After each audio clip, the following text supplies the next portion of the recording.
Hello, welcome back to my channel. How are you guys doing? I hope you're staying safe and spending as much time at home as possible.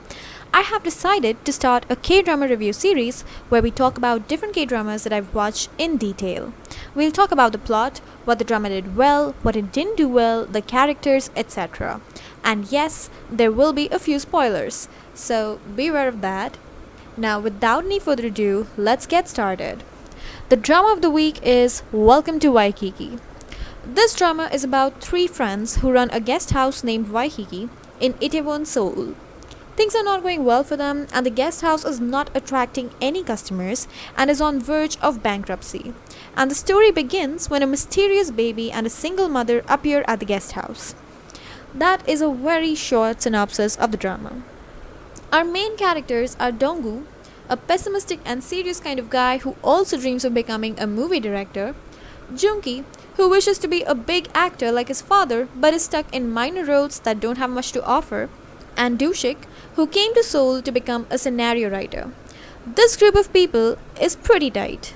Then we also have Sojin, who happens to be Donggu's sister and also helps run the guest house, Sua, who's Donggu's ex, and Yuna, who somehow manages to land in Waikiki with a baby soul. Even though the show focuses on all the six characters, it is pretty obvious that Donggu is a main character as almost all relationships are centered around him. The major conflict is the fact that the guest house is not doing so well and the three boys are barely managing to stay afloat and living a very lackluster life.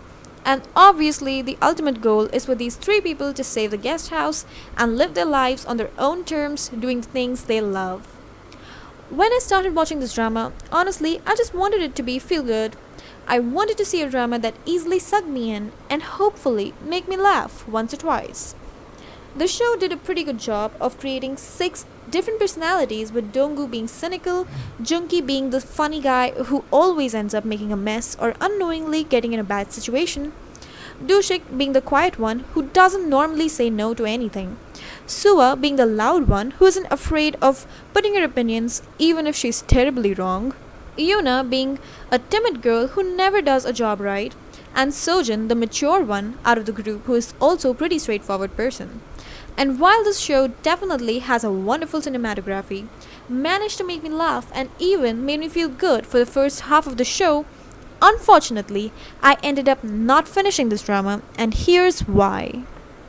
First of all, the character that really bugged me was Yuna. This story is propelled by the event when Yuna just leaves Seoul behind in the guest house and the trio ends up finding a random baby in the guest house without any explanation. Yes, I didn't watch the entire show, but I don't think that the show ever addresses why Yuna just left Seoul in the guest house and then just takes her back without even informing the trio. And they follow her thinking that someone kidnapped the baby. It's such a cheap plot device and just lazy writing to get the story started. By the way, if the show provided any explanation to this in the later episodes, please let me know because I'm very curious to know as to how they justify this. Second, the drama used another cheap plot device by introducing Seoul's father in the last episode and trying to create tension using that. This is so common in so many storylines, and by this point of time, it's just overdone. Seoul's father abandoned Yuna when she was pregnant, but suddenly now when Yuna is all settled and has a boyfriend, he's back.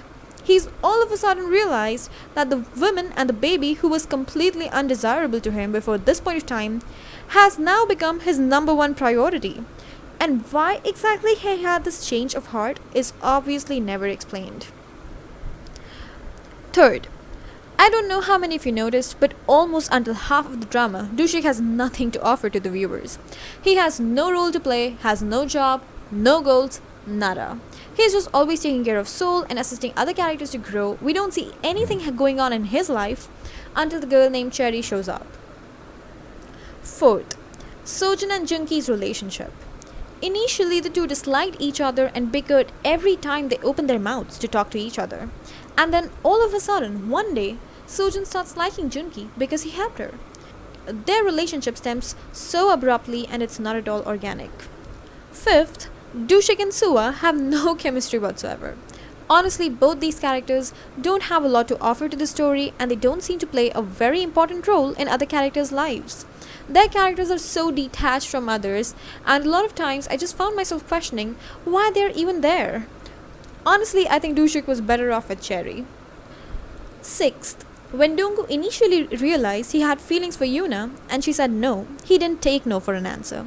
I totally lost my interest when he literally tracked down where Yuna was, the time when she was staying with that baker teacher, because he had injured his back. That is the exact moment when I stopped watching that show because seriously, Donggu, that was not cool. What Yuna did and didn't do was none of his business, and sometimes protagonists should learn to take no for an answer. Just because you're the MC doesn't mean you're entitled to the entire world. So overall, if I had to rate this drama, it'd be like 6 on 10 for me. It didn't impress me and I just didn't have the patience to finish it. If you like the type of shows where you get a lot of characters, love triangles, romance and humor, I think this show might be for you. Just don't go into it with very high expectations and I think you'd be fine. That's all for today's video. If you watched this show, don't forget to let me know your thoughts in the comments below. Like, share and subscribe if you like this video, and I'll see you next time with a different K-drama. Bye bye.